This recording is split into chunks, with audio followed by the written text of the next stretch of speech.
Hi everyone. তাহলে এই ক্লাসে আমরা থার্মোডাইনামিক্সের সেকেন্ড লটা শুরু করব, আর এই ক্লাসে যে জিনিসগুলো তোমাদের বোর্ডসের জন্য ইম্পর্ট্যান্ট সেগুলোই দেখব। আমরা যখন অফলাইনে পড়েছিলাম তখন ডিটেলসে পড়া হয়েছিল, কিন্তু এখানে আর ডিটেলসে পড়ার মতো সময় নেই। তো ইম্পর্ট্যান্ট জিনিসগুলোই তোমাদের আজকে ডিসকাস করে দেবো, যে সেকেন্ড লয়ে কোন জিনিসগুলো পড়তে হবে এবং তার কিছু কনসেপ্ট যেগুলো ইম্পর্ট্যান্ট সেগুলো ডিসকাশন করব। তো সেকেন্ড লয়ের যেটা বিবৃতি আসে যে সেকেন্ড ল কী, এখানে দুটো বিবৃতি আছে, একটা হচ্ছে ক্লসিয়াস আর দু নম্বর হচ্ছে কেলভিন প্লাঙ্ক। ঠিক আছে। এরপরে ক্লসিয়াস কি বলছে, যে তুমি এমন কোনো যন্ত্র বা ইঞ্জিন আবিষ্কার করতে পারবে না যেটা নিজে নিজেই কাজ করবে এবং নিম্ন উষ্ণতার বস্তু থেকে তাপমাত্রা উচ্চ উষ্ণতার বস্তুতে নিয়ে যাবে, অথচ যন্ত্রটার উপর কোনো কার্য করা হবে না। ঠিক আছে। কি বলছে, যে এমন কোনো যন্ত্র বা ইঞ্জিন আবিষ্কার করা অসম্ভব যেটা নিম্ন উষ্ণতার বস্তু থেকে উচ্চ উষ্ণতার বস্তুতে তাপকে নিয়ে যাবে, অথচ যন্ত্রের উপর কোনো কার্য করা হয়নি। এটা হচ্ছে ক্লসিয়াসের বিবৃতি। কেলভিন প্লাঙ্ক কি বলছে, যে এমন কোনো যন্ত্র বা ইঞ্জিন আবিষ্কার করা অসম্ভব যেটা তাপকে সম্পূর্ণরূপে কার্যে রূপান্তরিত করবে, অথচ পরিবেশের কোনো পরিবর্তন হবে না। তুমি কিন্তু এরকম যন্ত্র আবিষ্কার করতে পারবে না।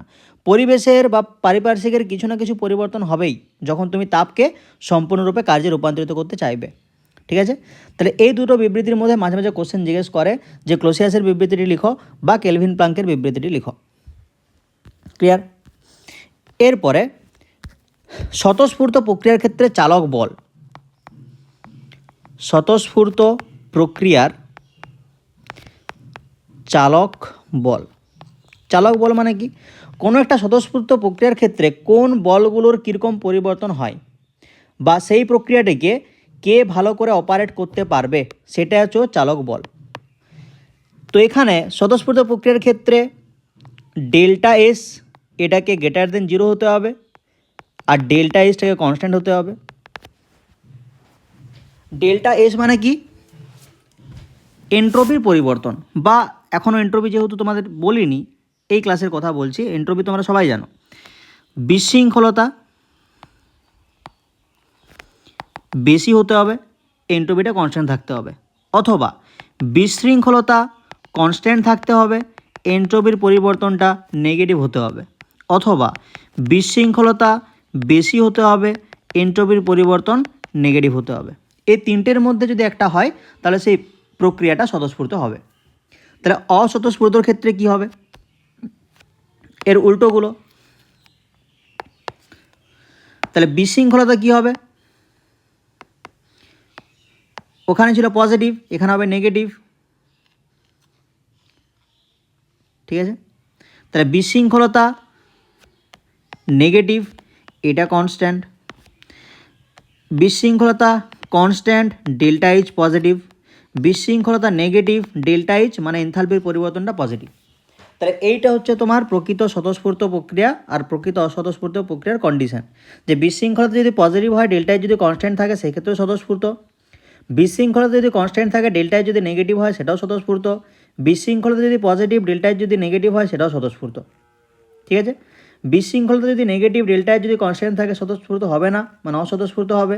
বিশৃঙ্খলতা যদি ধ্রুবক থাকে, ডেল্টা এইচ যদি ধনাত্মক হয় বা এনথালপির পরিবর্তন যদি ধনাত্মক হয় সেক্ষেত্রেও স্বতঃস্ফূর্ত হবে না।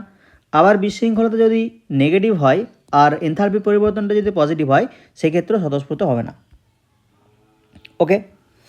আচ্ছা, এরপরে এন্ট্রপি দেখবো। এন্ট্রপি, ঠিক আছে। তাহলে এন্ট্রপিটা হচ্ছে বিশৃঙ্খলতার পরিমাপ, মানে কোনো সিস্টেম যত বেশি বিশৃঙ্খল তার এন্ট্রপি তত বেশি। ধরো সলিড আছে, মানে কঠিন আছে, আর গ্যাস আছে। তাহলে কঠিনের মধ্যে অণুগুলো নির্দিষ্ট জায়গায় সীমাবদ্ধ থাকে, গ্যাসের মধ্যে অণুগুলো চারদিক ছোটাছুটি করে। তো কার বিশৃঙ্খলতা বেশি? অবভিয়াসলি গ্যাসের। গ্যাসের যদি বিশৃঙ্খলতা বেশি হয় এর এন্ট্রপিটাও কী হবে? বেশি হবে। ঠিক আছে। আচ্ছা, এরপরে এন্ট্রপির গাণিতিক সংজ্ঞা। তাহলে ধরো এন্ট্রপির পরিবর্তন, এটাকে ডিএসও লেখা যায় আবার ডেল্টা এসও লেখা যায়। এর পরিবর্তনটা কি হয়? সব সময় উপরে থাকে তাপ, নিচে থাকে উষ্ণতা। কি বললাম? এন্ট্রপির পরিবর্তন মানেই উপরে থাকবে তাপ, নিচে থাকবে উষ্ণতা। কোনো জায়গায় যদি তাপের পরিবর্তন হয় সেখানে তুমি ডিকিউ বাই ডেল্টা কিউ লিখতে পারো, নিচে উষ্ণতা, যে উষ্ণতায় ওই তাপের পরিবর্তনটা হচ্ছে বা তাপের আদান প্রদানটা হচ্ছে। তাহলে উপরে সবসময় তাপ থাকবে, নিচে সবসময় উষ্ণতা থাকবে। তাহলে তাপকে উষ্ণতা দিয়ে ভাগ করলে যেটা পাবে সেটা হচ্ছে তোমার এন্ট্রপির পরিবর্তন বা এন্ট্রপি। ক্লিয়ার? আচ্ছা, এরপরে এই এন্ট্রপিটা হচ্ছে স্টেট ফাংশন।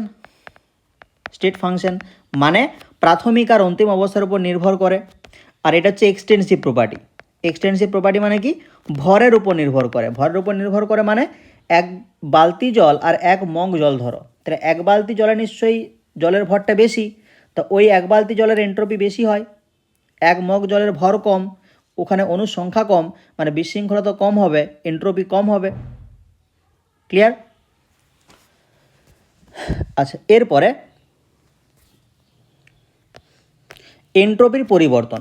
ধরো কোনো একটা সিস্টেমের প্রাথমিক এন্ট্রপি হচ্ছে S1, অন্তিম এন্ট্রপি হচ্ছে S2, তাহলে পরিবর্তন কত হবে?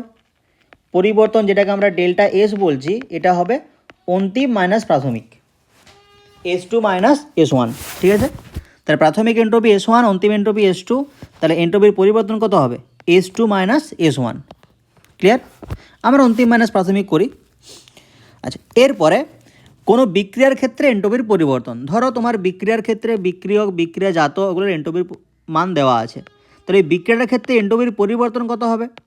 তাহলে বিক্রিয়া জাতের মোট এন্ট্রপি, মোট এস মাইনাস সামেশন অফ বিক্রিয়কের মোট এস। মোট কথাটা না বললেও চলবে, যেহেতু আমি সামেশন দিয়ে দিয়েছি। তাহলে বিক্রিয়া জাতের এন্ট্রপি, বিক্রিয়া জাতের এন্ট্রপি মাইনাস বিক্রিয়কের এন্ট্রপি, এটা করলেই পরিবর্তনটা আমার বেরিয়ে যাবে। ঠিক আছে? আচ্ছা, এরপরে চক্রীয় প্রক্রিয়াতে এন্ট্রপির পরিবর্তন। তো সাইক্লিক প্রসেস মানে কি? আমি যেখানে ছিলাম সেখানে ফিরে এসেছি। তো আমরা জানি যে ডেল্টা এস সমান S2 মাইনাস S1। এবারে সাইক্লিক মানে ধরো এখানে শুরু করেছিলাম, আবার এখানেই ফিরে আসবো।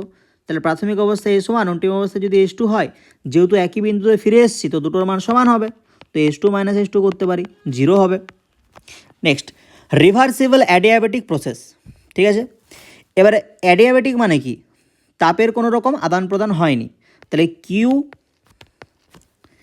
লিখতে পারি, বা কিউ রিভার্সিবল লিখতে পারি, বা ডিকিউ লিখতে পারি। ক্ষুদ্র তাপ যদি হয় তাহলে আমি ডিকিউ লিখতে পারি, বা ডিকিউ রিভার্সিবল লিখতে পারি, ডিকিউ রিভার্সিবল লিখতে পারি। তো এর মানটা কত হবে? যেহেতু পরিবর্তন কিছু হয়নি বা তাপের কোনো আদান প্রদান হয়নি, 0 হবে। তাহলে ডিএস বা এস সমান কত হবে? ডিকিউ রিভার্সিবল বাই টি, তাহলে 0/T সমান 0। তার রুদ্ধতাপীয় পরাবর্ত পরিবর্তনে এন্ট্রপির পরিবর্তন কত হয়? 0 হয়। ঠিক আছে? তো ডেল্টা এসও তুমি লিখতে পারো, নো প্রবলেম। আচ্ছা, ইররিভার্সিবল অ্যাডিয়াবেটিক প্রসেস, এটা একটু ইম্পর্ট্যান্ট। এবারে অ্যাডিয়াবেটিক হলেও এখানে কিন্তু একটা এন্ট্রপির পরিবর্তন পাওয়া যায়, মানে এখানে ডেল্টা এস পজিটিভ হয়, তার জন্য ইম্পর্ট্যান্ট। ঠিক আছে? কি বলবে? যে রুদ্ধতাপীয় হওয়া সত্ত্বেও এখানে এন্ট্রপির পরিবর্তন 0 হয় না, এন্ট্রপির পরিবর্তন ধনাত্মক হয়। আচ্ছা, এরপরে সমষ্ণ পরাবর্ত প্রক্রিয়া এন্ট্রপির পরিবর্তন। তো ডেল্টা এস সমান D Q reversible by T. আমি বলেছি আগে উপরে তাপ থাকবে, নিচে উষ্ণতা থাকবে। এবার সমষ্ণ বলে দিয়েছে, তুমি কিউ এর জায়গায় কিউ রিভার্সিবল লিখো বা ডি কিউ রিভার্সিবল লিখো। গলনের ক্ষেত্রে এন্ট্রপির পরিবর্তন। ধরো ডেল্টা এস ফিউশন, ফিউশন মানে সরি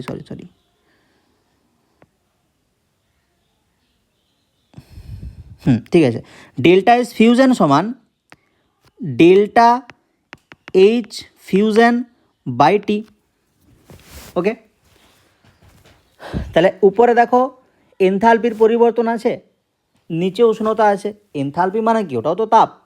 তাহলে উপরে সবসময় এনথালপি থাকবে বা তাপ থাকবে, আর নিচে সবসময় উষ্ণতা থাকবে। আচ্ছা, বাষ্পীভবন মানে ডেল্টা এইচ ভ্যাপোরাইজেশন, এটা সমান কী হবে? ডেল্টা এইচ, তাহলে ডেল্টা এইচ ভ্যাপোরাইজেশন মানে বাষ্পীভবনে এন্ট্রপির পরিবর্তন সমান কী হবে? বাষ্পীভবনের এনথালপির পরিবর্তন বায়ু উষ্ণতা। ক্লিয়ার? তাহলে সব সময় উপরে থাকবে তোমার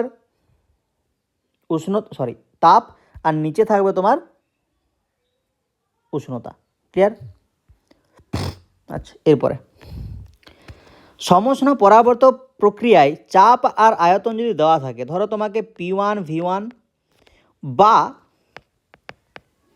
V1 V2 দেওয়া আছে, কি বললাম, V1 V2 বা P1 P2 তোমাকে দেওয়া আছে, তো তুমি এন্ট্রপির পরিবর্তনটা বের করবে কি করে? দুটো ফর্মুলা আছে, ডেল্টা এস সমান nRT ln V2 by V1, আর একটা ফর্মুলা ডেল্টা এস সমান nRT ln P1 by P2। ঠিক আছে, দুটোর মধ্যে যে কোনোটা কাজে লাগাবে। ডেল্টা এস সমান nRT ln V2 by V1 আর ডেল্টা এস সমান nRT ln P1 by P2। যদি ভলিউম দেওয়া থাকে প্রথমটা, যদি প্রেসার দেওয়া থাকে দ্বিতীয়টা।